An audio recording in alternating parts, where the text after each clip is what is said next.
భారత ప్రధాని నరేంద్ర మోదీ నుంచి ఆంధ్రప్రదేశ్ ముఖ్యమంత్రి వయా తెలంగాణ ముఖ్యమంత్రి రేవంత్ రెడ్డి వరకు అంతా ఇప్పుడు పొదుపు సూత్రాలు పొదుపు మంత్రాలు చెప్తున్నారు. ప్రధాని మోదీ ఉపవాచ తర్వాత ఏపీ సీఎం తన కాన్వాయ్ కుదింపు చేసుకున్నారు. అలాగే ఢిల్లీ అయితే ఏకంగా కొన్ని సంచలనాత్మక నిర్ణయాలు తీసుకున్నాయి. ఇంతవరకు బాగానే ఉంది. అసలు రాబోయేటువంటి కష్టాన్ని ముందుగా ఎందుకు గుర్తించలేదు అనేటువంటిది అసలు ప్రశ్న. ఓకే, ఇప్పుడు పొదుపు సూత్రాలు పాటిస్తున్నాము, దీని ద్వారా అయినా రాబోయేటువంటి ముప్పుని ఎదుర్కోగలమా అనేటువంటి దానిపై ఇన్ డెప్త్గా డిస్కస్ చేద్దాం. Let's invite centre for liberty founder Nallamothu Chakravarthi గారు అంటూ the dial news hot seat with Vijay Sadhu. Chakravarthi గారు నమస్కారం. విజయ్ గారు, 3 days నుంచి ఏ మీడియా చూసినా కూడా ఒకటే సార్, చంద్రబాబు నాయుడు గారు తన క్యాన్వాయ్ తగ్గించుకున్నారు, లోకేష్ గారు క్యాన్వాయ్ తగ్గించుకున్నారు, పవన్ కళ్యాణ్ గారు క్యాన్వాయ్ తగ్గించుకున్నారు, ఇక రాబోయేటువంటి రోజుల్లో సండే పెట్రోల్ బంక్స్ ఉండవు, ఇవంతా ఉన్నాయి చెప్పి వీటంతటికి కారణము ఇరాన్ అమెరికా వార్. సో దీని మీద డీటెయిల్గా చేయబోయే ముందు, మోదీ బంగారం కొనకండి, విదేశీ ప్రయాణాలు తగ్గించుకోండి, నూనె తక్కువగా వాడండి అని చెప్పి రకరకాల పొదుపు సూత్రాలు చెప్తారు. ఎందుకు సార్ ఇవంతా సార్ ఇప్పుడు అంత అవసరమా? ఇప్పుడు ఇది మన నాయకుల కాలం చెల్లిన ఆర్థిక విధానాలు, ఇది భారతదేశాన్ని పట్టి పీడిస్తున్న సమస్య. మార్కెట్ వ్యవస్థ అర్థం చేసుకోకుండా ప్రజల ప్రవర్తనలో మార్పు రావాలి, పేట్రియాటిజం దేశభక్తితో ఇట్లాంటి మార్పులు రావాలి అన్న ప్రయత్నాలు ఏవైతున్నాయో అవి ఎప్పుడు సఫలం కావు. మార్కెట్లో డిమాండ్ సప్లై వ్యవస్థ ద్వారా ప్రభుత్వ జోక్యం లేకుండా మీ పెట్రోల్ డీజిల్ ధరలను అంతర్జాతీయ రేట్లతో అనుకూలంగా మారనిస్తే అసలు ఈ సమస్య వచ్చేదే కాదు. మధ్యలో ఎన్నికలు రావటం మూలంగా మొన్న తమిళనాడులో, అస్సాంలో, మా వెస్ట్ బెంగాల్లో ఈ ఎన్నికలు ముఖ్యమైన ఎన్నికలు కాబట్టి, మీరు ఇందాక చెప్పినట్లు ఇరాన్ అమెరికా గల్ఫ్లో వచ్చిన ఈ సంక్షోభం మూలంగా దాదాపు 20% ఆయిల్ అక్కడి నుంచి సప్లై అయ్యేది తగ్గింది. పూర్తిగా పోలేదు, ఎందుకంటే కొంత భూమి ద్వారా, కొంత పైపుల ద్వారా సౌదీ అరేబియా లాంటి దేశాలు ఎగుమతి చేస్తున్నాయి. సో 20% తగ్గినా కూడా వేరే మార్గాలు కొంత వెళ్తున్నప్పటికీ ఆయిల్ సప్లై తగ్గింది. మనకు ఫిబ్రవరిలో యుద్ధం రావడానికి ముందు అంతర్జాతీయ క్రూడ్ ఆయిల్ ధర $67 ఉండేది, అది $110 అయింది. మన పెట్రోల్ ధరలు పెరగలేదుగా. అది ప్రధానమైన సమస్య. ఇప్పుడు న్యూజిలాండ్ ఉందనుకోండి, న్యూజిలాండ్ అసలు ఎటువంటి మన దేశంలో అసలు ఆయిల్ ఉత్పత్తి చేయదు, మనమన్నా కొంచెం ఉత్పత్తి చేస్తాం, వాళ్ళు అసలు ఉత్పత్తి చేయరు. వాళ్ళు అంతర్జాతీయ రేట్లకు అనుకూలంగా ధరలు మార్చుకొని ఇచ్చారు. మార్చుకున్నప్పుడు ఏమవుతుంది, ధరలు పెరిగినప్పుడు వినియోగం తగ్గుద్ది. అది విధానం. కానీ మీరు బంగారం కొనొద్దు, మీరు పామ్ ఆయిల్ తగ్గించుకోండి, మీరు పెట్రోల్ వినియోగం తగ్గించుకోండి అని వాళ్ళు తగ్గించుకోవటం మూలంగా అసలు దానివల్ల ఉపయోగం ఉండదు. 140 కోట్ల మందిని మీరు ఆ విధంగా మాటలు చెప్పి వాళ్ళ ప్రవర్తనలో మార్పు తీసుకురాలేము, అది అసాధ్యమైన పని. సోషలిజంలో ఇందిరాగాంధీ ఎప్పుడు అదే చెప్పింది, నేను సాయశక్తిలో ప్రయత్నం చేస్తున్నా, భారతీయులు అసలు పనిచేయట్లేరు, భారతీయులు లేజీ, బద్ధకస్తులు ఇట్లా అనుకునేవాళ్ళు. బట్ ప్రధానమైన కారణం ఏంటంటే ఆర్థిక విధానాల్లో లోపం. It is absolute. రోజుకు 1000 కోట్ల రూపాయల నష్టాలు వస్తున్నాయి మన ఆయిల్ కంపెనీలకి. ఎందుకు పెన్షనియర్ అయ్యా అంటే ఎన్నికలు ఉన్నాయనేది. సో మీకు ఎప్పుడైతే సప్లై తగ్గిందో, అంటే ఇప్పుడు మనకు లేటెస్ట్ సింప్లిఫై చేసుకుందాం, ఒక 1000 లీటర్ల పెట్రోల్ అవసరం, మనకు ఉత్పత్తి 800 అవుతుంది. ఎక్కడి నుంచి వచ్చింది 1000? 20% పోయింది కదా. మరి 20% పోయిన మంది ఎవరైనా తగ్గించుకోవాలి కదా. ఎగ్జాక్ట్లీ. ఎట్లా తగ్గించుకుంటాం? మోడీ గారు స్పీచ్ ఇస్తే తగ్గించరు ప్రజలు, చంద్రబాబు నాయుడు గారు కాన్వాయ్ నుంచి మూడు కార్లు తీసేస్తే తగ్గించరు, రేవంత్ రెడ్డి గారు తగ్గిస్తే తగ్గించరు. రేట్లు పెరిగితే తగ్గుతాయి. రేట్లు పెరిగినప్పుడు అరే రేట్లు పెరిగాయి, నాకు ఇప్పుడు వీకెండ్ వెకేషన్ అవసరమా అని అవాయిడ్ చేస్తాం. అనవసరమైన ప్రయాణాలు తగ్గించుకుంటాం. అంతేగాని ఉపన్యాసాలు ఇచ్చి దేశభక్తి ప్రజల్లో నెలకొల్పడం వల్ల ఎక్కడ ఈ ప్రపంచంలో ఎక్కడ అది never work, it will not work. ఏదో కొంత మార్పు రావచ్చు, ఒక రోజు 2 రోజులు, దాని తర్వాత బ్యాక్ టు నార్మల్. అసలు బంగారం కొనకపోవటము, విదేశీ ప్రయాణాలు తగ్గించుకోవటము, పెట్రోల్ డీజిల్ ధరలు పెరిగినందువల్ల లేకపోతే దాని వాడకం తగ్గించుకోవటము, విదేశీ మారక ద్రవ్యానికి దీనికి అసలు ఏం సంబంధం? అసలు చాలా ముఖ్యమైన సంబంధం ఉంది విజయ్ గారు. నేను మీకు quickly I will try to explain. ఇప్పుడు మీరు ఒక్కరే ఎగుమతులు చేస్తారనుకుందామండి. మన ఫస్ట్ ఆయిల్ కొనాలంటే డాలర్లు కావాలి కదా. ఖచ్చితంగా. డాలర్లు మనం ఎగుమతి చేస్తేనే మనకు డాలర్లు వస్తాయి. ఇప్పుడు రూపాయలు అనుకోండి, మనం ముద్రించుకుంటాం. మోడీ గారు, ఆర్బీఐ గవర్నరు వాళ్ళు మాట్లాడుకొని, ఆర్థిక మంత్రి గారు చర్చించుకొని రూపాయలు ముద్రిస్తే ఉంది, అందరు తలా ఇంత పంచిపెట్టవచ్చు రూపాయలు. డాలర్లు రావు. అవును. డాలర్ మనం ఎగుమతి చేస్తేనే వస్తాయి. సో మనం ఎగుమతి సంవత్సరానికి ఎక్స్పోర్ట్స్ చేస్తే గూడ్స్, వస్తువులు, సేవలు ఎక్స్పోర్ట్ చేస్తాం. ఓకే. 1000 బిలియన్లు. ఆ 1000 బిలియన్లో మన ఫారిన్ ఎక్స్చేంజ్ రిజర్వ్స్ కాదు, ఫారిన్ ఎక్స్చేంజ్ మనకు వచ్చిన ఆదాయం. ఓకే. వీటి నుంచే మీరు ఏది కొన్నా కూడా. సో గతంలో 100 రూపాయలు అనుకుందాం, $100 అనుకుందాం. ఏది ఆయిల్ ఎంత వచ్చేది? 10 వస్తాయి. ఆయిల్ $100 అనుకుందాం, 10 వచ్చాయి. 10 కంటైనర్లు, 10 షిప్లు అనుకుందాం. Okay sir. ఓకే, ఇది 200 అయింది ఆయిల్.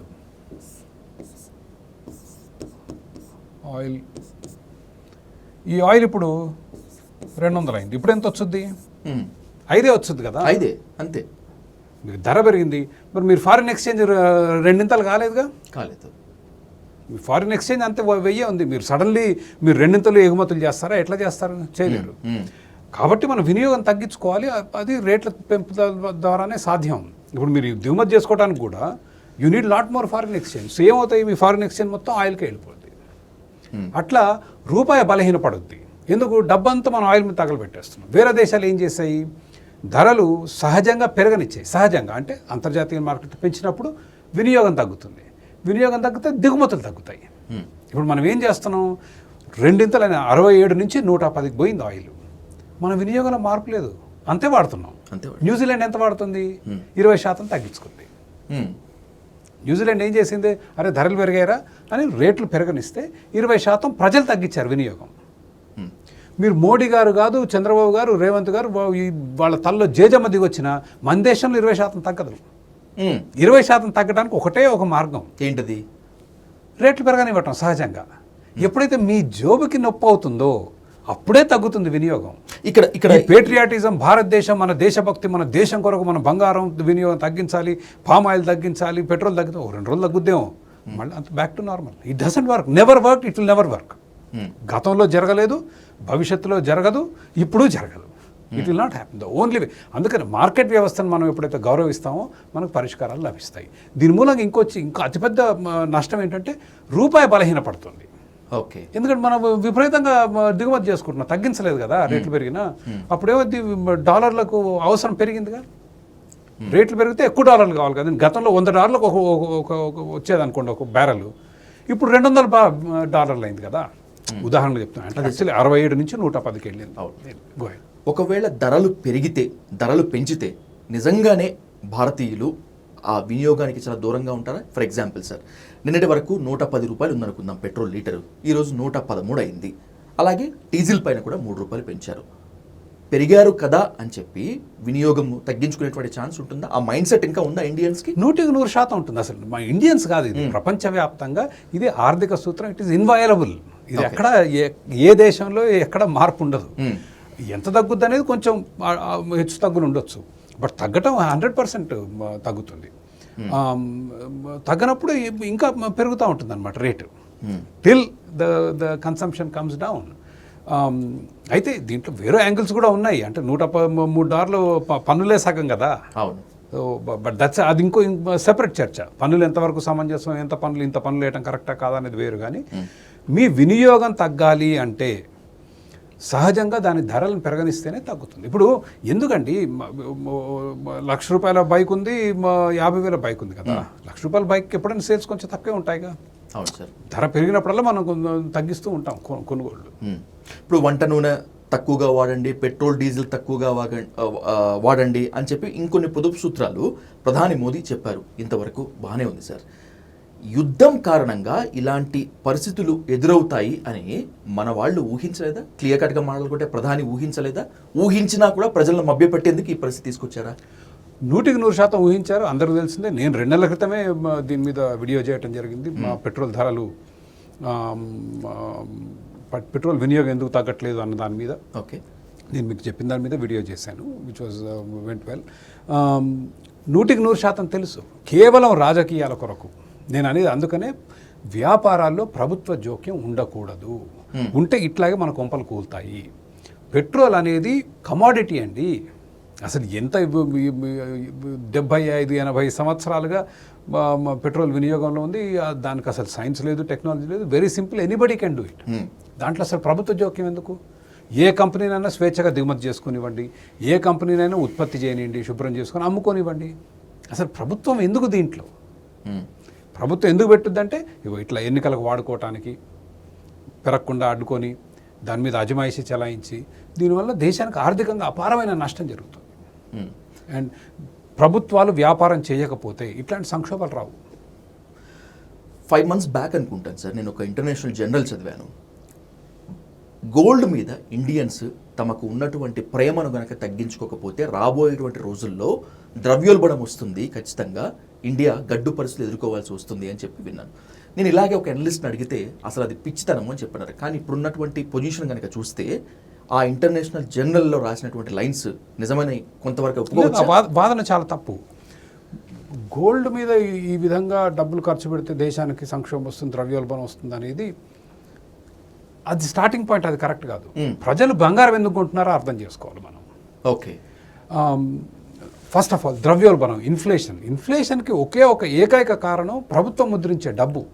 ఓకే, ఇన్ఫ్లేషన్ చాలామంది అనుకున్నట్లు ఈ స్కేర్సిటీ రావటం మూలంగా ఇప్పుడు మనకు పెట్రోల్ ధరలు పెరిగాయండి, సప్లై తగ్గి. అది పెట్రోల్ ధర పెరగటం కానీ అది పెట్రోల్లో ఇన్ఫ్లేషన్.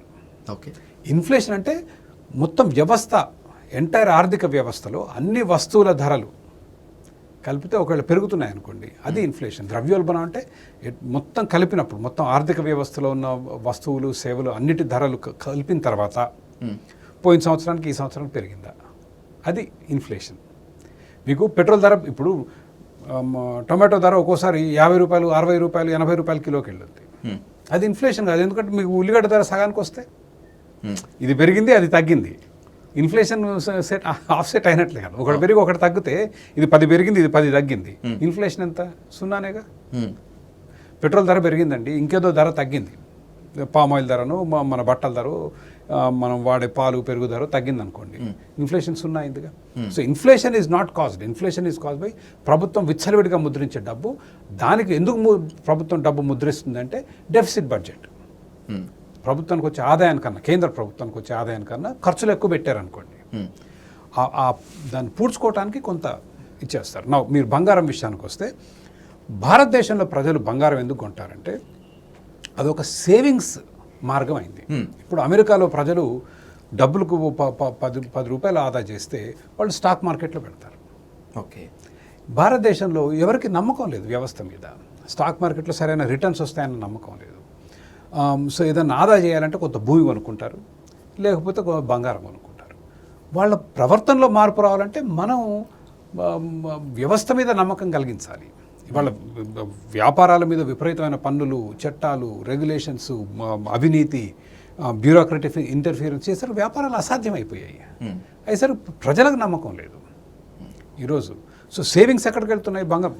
అది మంచిదనట్లేదు, కానీ ఎందుకు పోతున్నాయో కనుక్కొని దానికి పరిష్కారం చూసుకోవాలి.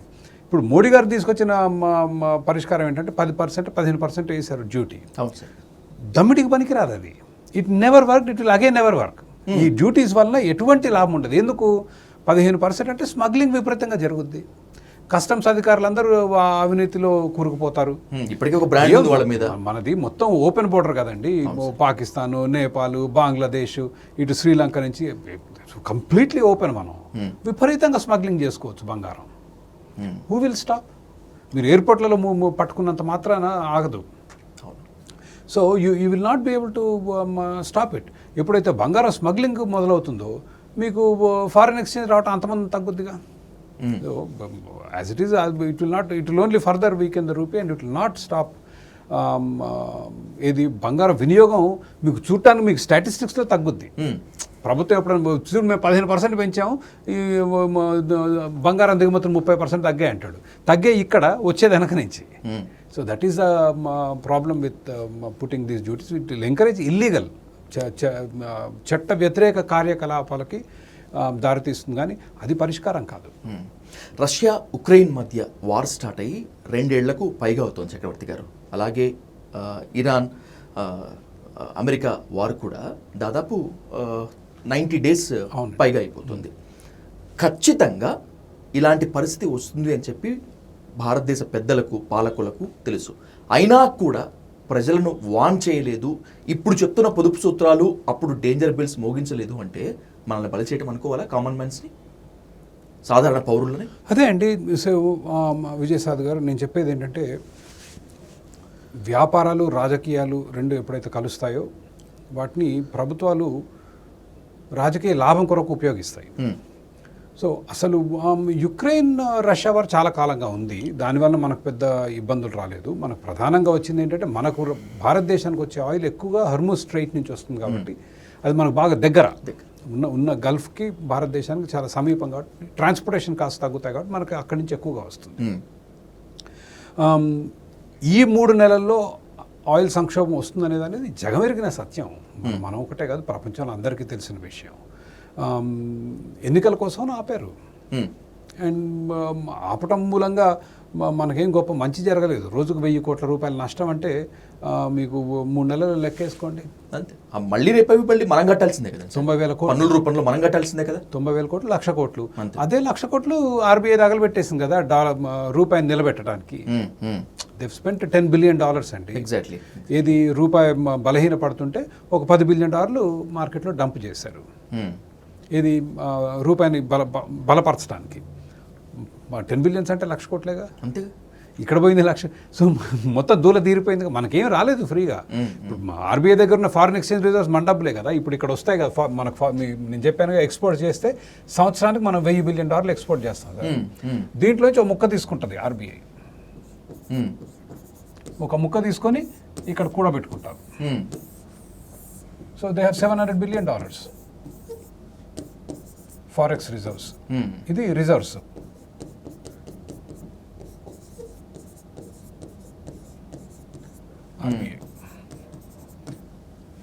సో దీంట్లోంచి తీసుకుంటా ఉంటారన్నమాట. ప్రతి సంవత్సరం మనం ఒక 1000 బిలియన్లు ఎక్స్పోర్ట్ చేస్తే ఆర్బీఐ దాంట్లోంచి కొంత తీసి రిజర్వ్లో పెట్టుకుంటూ ఉంటుంది. సో దాంట్లోంచి స్పెండ్ చేశారు. సో ఇది కూడా మన డబ్బే కదా. ఆర్బీఐ దగ్గర ఏం లేవు కదండి, ఆర్బీఐ చిన్న ఆఫీసేగా. Exactly sir, exactly. ఈ డబ్బులు ప్రజల డబ్బే కదా, వాళ్ళేమి ఉత్పత్తులు ఏం చేయట్లేరు కదా. కార్లు, మోటార్ సైకిళ్ళు, బట్టలు, షూస్ ఏమి లేవు కదా ఆర్బీఐ దగ్గర. సో వాళ్ళు మధ్యలో కూర్చొని కొంత తీసుకుంటారు దాంట్లోకి. సార్, ఎప్పుడు లేనిది గవర్నమెంట్ ఎంప్లాయీస్కి వర్క్ ఫ్రమ్ హోమ్ అంటున్నారు. ఢిల్లీ సర్కార్ అయితే మండే మెట్రో అంటుంది, అండ్ బైసెఫ్ ఇంకా రకరకాలు చెప్పాయి. ఏంటి అంటే సేవింగ్. వీటన్నిటిని బట్టి చూస్తుంటే ఏదో ఒక పెద్ద ముప్పు, కరోనాలో లాక్డౌన్ చూసాం కదా, అలాంటిది ఇప్పుడు ఫినాన్షియల్ లాక్డౌన్ వచ్చేటువంటి పరిస్థితి అని చెప్పి చాలామంది వాన్ చేస్తున్నారు. మీరు అగ్రీ చేస్తారా దీంట్లో? అలాంటి లాక్డౌన్ రాబోతుందా? మోడీ గారు ఎట్లా ఆలోచిస్తారో మనకు తెలియదు. మనం ఇంతకుముందు ఒక లాక్డౌన్ చూసాం, ఓ డిమానిటైజేషన్ చూసాం. ఇట్లాంటి వింత పరిష్కారాలు ఆయన చేయటం కొత్త ఏం కాదు. సో చేసినా చేస్తారేమో కానీ, but I don't think it will come that far. ఎందుకంటే అంత సంక్షోభం లేదు ఈరోజు ప్రపంచంలో. ఆయిల్ దొరుకుతుంది, ఆయిల్ మీకు సమృద్ధిగా దొరుకుతుంది. ఆయిల్ ఎక్కువ ధరకు దొరుకుతుంది, రేట్లు పెరిగాయి. కాబట్టి మనం వినియోగం తగ్గించుకుంటే కానీ దానికి పరిష్కారం దొరకదు. కాబట్టి లాక్డౌన్లు ఈ విధంగా పరిష్కారం కాదు. రాజకీయ పార్టీలకు భయం ఏంటంటే ఆయిల్ ధరలు పెంచితే వాళ్ళని బ్లేమ్ చేస్తాం కదా, వాళ్ళని నిందిస్తాం. మోడీ గారి మూలంగా ఆయిల్ ధర పెరిగింది అనేది. అది ప్రజల్లో కూడా మార్పు రావాలి. అందుకే అంటున్నాను, ఇప్పుడు టొమాటో ధరలు పెరుగుతాయండి, మోడీ గారు పెంచారని అనుకోంగా. సప్లై తగ్గింది, ఆ కొరత వచ్చింది, ఏదో సంక్షోభం వచ్చింది. అట్లా ఉల్లిగడ్డల ధర మహారాష్ట్ర నుంచి మనకోసారి ఉల్లిగడ్డల ఉత్పత్తి తగ్గితే విపరీతంగా పెరుగుతాయి. సరే, ప్రభుత్వం ఏదో మాటలు చెప్పుద్ది, తగ్గిస్తున్నాం చేస్తున్నాం, ఎప్పుడు వాళ్ళు తగ్గించలేరు, అది అయ్యేది కాదు. అట్లే ఆయిల్ కూడా వదిలేయండి, మార్కెట్ మీద వదిలేయండి, ప్రజలకు జ్ఞానం వస్తుంది. ప్రపంచ ధరల మీద మన ఆయిల్ ధరలు ఆధారపడి ఉంటాయన్న ప్రజలకి తెలుస్తుంది. ఇందులో ప్రభుత్వ పాత్ర అసలు ఏమి లేదు. ప్రభుత్వ పాత్ర ఏమి లేదు ఆయిల్ ధరల్లో. Okay okay. ప్రభుత్వం ఎందుకు ఫిక్స్ చేయాలి ఆయిల్ ధర? అది ప్రజలకు కూడా తెలిసినప్పుడు అసలు ఈ సమస్యలు ఉండవు. నరేంద్ర మోదీ గురించి చెప్పాల్సి వస్తే అంత గొప్ప అడ్మినిస్ట్రేటర్ కాదు అని చెప్పి చాలామంది ఆయన సపోర్టర్స్ ఒప్పుకుంటారు. But is a well politician. రాజకీయాలు చేస్తారు, అధికారంలో ఉండేందుకు, అధికారంలోకి రావడానికి ఎన్నైనా రాజకీయాలు చేస్తారు అని చెప్పాను. సరే, ఇందాక మనం మాట్లాడుకున్నట్టు ఒక నిజం మాట్లాడుకుంటే ఎన్నికల కోసమే ఇంత నష్టాన్ని భరిస్తున్నట్లు యాక్ట్ చేసి ప్రజలపై ఇంత భారాన్ని మోపారనుకోవాలా? అంటే కేవలం ఒక కట్రోడ్గా అడగాలంటే రాజకీయాల కోసం సామాన్యులని నరేంద్ర మోదీ బలి చేశారా? దేశ ఆర్థిక వ్యవస్థను బలి చేశారు. దాని మూలంగా ప్రజలందరూ నష్టపోతారు. మనం ఏమనుకుంటున్నాం ఇప్పుడు, మోడీ గారు ఎంత పుణ్యాత్ముడు, ధర్మాత్ముడు, ఆయిల్ ధర ప్రపంచం అంతా పెరిగినా మనకు పెరగలేదు అని. But it's misnomer. I mean it is, అది వాస్తవం కాదు కదా. దాని మూలంగా మన రూపాయి చాలా బలహీనపడింది. మన ఇతర దిగుమతులు, ఇప్పుడు ధర పెరిగితే దిగుమతులు చాలా ఎక్స్పెన్సివ్ అయిపోతాయి కదా. ఎగ్జాక్ట్లీ. సో ఇతర దిగుమతులు చాలా ముఖ్యమైన దిగుమతులు ఉంటాయి. మనం ప్రపంచంలో ఇతర దేశాలతో పోటీ పడటానికి అవసరమైన కెమికల్స్ కానీ, ఎలక్ట్రానిక్ వస్తువులు కానీ, డిఫెన్స్, మన డిఫెన్స్ ఎక్విప్మెంట్ కూడా మనం చాలా ఎక్కువగా దిగుమతి చేసుకుంటాం. అవన్నీ ఖరీదు పెరిగిపోయాయిగా. సో ఒక పక్క మీకు ఆయిల్, పెట్రోల్ ధర మారలేదు అనిపించవచ్చు, కానీ వేరే దగ్గర అన్నిటి మీద ప్రభావం ఉంటుంది. సో ఇది ప్రజలు స్పష్టంగా చూడలేరు, because it's a complex economic activity. Okay. మీకు ఆయిల్ ధర తగ్గలేదు అనుకున్నది, దాని ప్రభావం ఇంకో 10 చోట్ల పడుద్ది, అది కనిపించదు. And that is unfortunate part. దాన్ని మన నాయకులు అవకాశంగా తెచ్చుకొని వాడుకుంటారు. ఇప్పుడు 3 రూపాయలు కాదు, ఆయన ఇంకా పెంచుతూనే వెళ్తాడులేండి. ఇంకో 30 రూపాయలు దాకా పెంచినా నేను ఆశ్చర్యపోను. అంత పరిస్థితి ఉంటుందా సార్? ఉంది, ఇవాళ ఉన్న పరిస్థితి. ఇప్పుడు 67 నుంచి 110కి వచ్చిందండి. 67 నుంచి 110 అంతే, ఎంత మీకు అక్కడ డబులే కదా, దాదాపు డబుల్. మన పెట్రోల్ ధరలు ఆ స్థాయిలో పెరగలేదు కదా. అయితే మన ప్రభుత్వాలు చేసే దుర్మార్గాలు ఏంటంటే, ధరలు పెరిగినప్పుడు పెంచుతారు, ఓకే, తగ్గినప్పుడు తగ్గించరు. That's question. అవును. ఇప్పుడు కోవిడ్ అప్పుడు అసలు ఆయిల్ కొనేవాడే లేడు, అయినా మన వాళ్ళు తగ్గించలేదు. కోవిడ్కి ముందే ఫటాఫటా ఒక 6 నెలల్లో 7 సార్లు 8 సార్లు పెంచి పారేశారు. దాని తర్వాత భయంకరంగా పడిపోయాయి రేట్లు, తగ్గించలేదు. అండ్ అది ప్రాబ్లం. ప్రభుత్వం గుప్పిట్లో ఈ వ్యవస్థలు ఉంటే ఈ విధంగా వాటిని మిస్మేనేజ్ చేస్తారు. That is the problem. So రాజకీయ నాయకుల మూలంగా జరిగిందంటే 100% వస్తుంది, దాంట్లో రెండో ఆలోచన లేదు. ఇప్పుడంతా క్యాన్వాల్ తగ్గించుకుంటున్నారు చంద్రబాబు నాయుడు గారు. అవన్నీ డ్రామాలు, కంప్లీట్ డ్రామాస్ అండి. అసలు అంటే ఇవాళ భారతదేశంలో మన నాయకులు, విజయ్ గారు, జనాలు ఎర్రిబాగులోళ్ళు, ఏ సోది చెప్పినా వింటారు. ఒకటి, they feed on your ignorance. అరే ప్రజలు తెలివైన వాళ్ళు, ప్రజలకు కొన్ని సమస్యలు అర్థం కాకపోతే మనం వాళ్ళకి అర్థమయ్యే విధంగా చెప్దాం, అది కాదు మన ఆశయం. మిమ్మల్ని మభ్యపెట్టడం, ఓకే, అబద్ధాలు చెప్పటం, మోసపూరిత మాటలు చెప్పటం, మిమ్మల్ని అజ్ఞానులుగా చూడటం. ఏంటంటే చంద్రబాబు నాయుడు గారు 3 కార్లు తగ్గించుకొని, మోడీ గారు 3 కార్లు తగ్గించుకుంటే ఎవరికి ఏమొచ్చుద్ది? 1000 కోట్లు రోజు నష్టపోతుంటే ఏ మూలకు వచ్చుద్ది? That is not the solution. This is what I'm saying. Theatrics, drama, ప్రజల ముందు ఒక షో, అంతేగాని వాస్తవాలు చెప్పి మన సరైన విధానాల ద్వారానే మన దేశాన్ని అభివృద్ధి చేసుకునే లేదు. మీరు ఫ్రీ బిల్ చూసుకోండి, ఏంటది? ఉచితాలు, సిలిండర్లు ఇస్తామంటారు, ప్రతి మహిళకు పెన్షన్ అంటారు, ఫ్రీ ఆర్టీసీ అంటారు. దేశం అభివృద్ధి చెందదు వీటి వలన. బట్ చెప్పే ధైర్యం లేదు. మిమ్మల్ని పిచ్చోళ్ళు అనుకోవటమే. ఇప్పుడు కవిత గారు మొన్న పార్టీ పెట్టారు, ఆవిడ మళ్ళీ ఇంకా ఉచితాలు. ఇప్పుడు విజయ్ గారు ముఖ్యమంత్రి అయ్యారు, ఆయన ఉచితాలు. బట్ వాళ్ళు ఏమనుకుంటారంటే, మీరు నేను పిచ్చోళ్ళం, మేము ఏది చెప్పినా వాళ్ళు నమ్ముతారు ప్రజలు అన్న భావనలో ఉన్నారు. And it is not healthy. దేశానికి అది మంచిది కాదు. ఏం తగ్గించుకోవాలి? సరే, క్యాన్వాయిల్ కుదింపులు ఇవి కాదు, ఇంకా ఏం తగ్గించుకుంటే బెటర్ సార్? నేనేం చెప్తున్నానంటే, ఆయిల్ పరిశ్రమ ఏదైతే ఉందో, it is just like any other industry. ఇప్పుడు పాలు ఉందండి, పాలు ప్రభుత్వం సప్లై చేసేది గతంలో, విజయ కోఆపరేటివ్ మిల్క్ అని చెప్పి. ప్రతిదీ బట్టల దగ్గర నుంచి అన్ని ప్రభుత్వమే చేసేది. ఇప్పుడు ఏం చేయట్లేదుగా. ఆయిల్ అంతకంటే పాతది, అసలు పనికిరాని కమాడిటీ అండి. దానికి పెద్ద అసలు ఏమీ అవసరం లేదు. ప్రభుత్వం దాన్ని వదిలేస్తే, దాన్ని జోక్యం చేసుకోకుండా ఈ ఆయిల్ కంపెనీలు అన్నింటినీ ప్రైవేటైజ్ చేస్తే, Indian oil, Bharat petroleum, Hindustan petroleum, ఇవన్నీ పనికిరాని, అసలు కాలం చెల్లిందండి. ఏ దేశంలో అభివృద్ధి చెందిన దేశాలు ఎక్కడ ప్రభుత్వాలు నడిపించవు ఆయిల్ కంపెనీలు. వదిలేస్తే వాళ్ళు మార్కెట్కి అనుగుణంగా సరైన విధానాలు తీసుకొస్తారు. ఓకే, వాళ్ళు మార్కెట్కి అనుగుణంగా స్టోరేజ్ కూడా పెట్టుకుంటారు. దానికి అనుగుణంగా రేట్లలో మార్పులు వస్తాయి. రేట్లలో మార్పుల మూలంగా ప్రజల వినియోగంలో మార్పు వస్తుంది.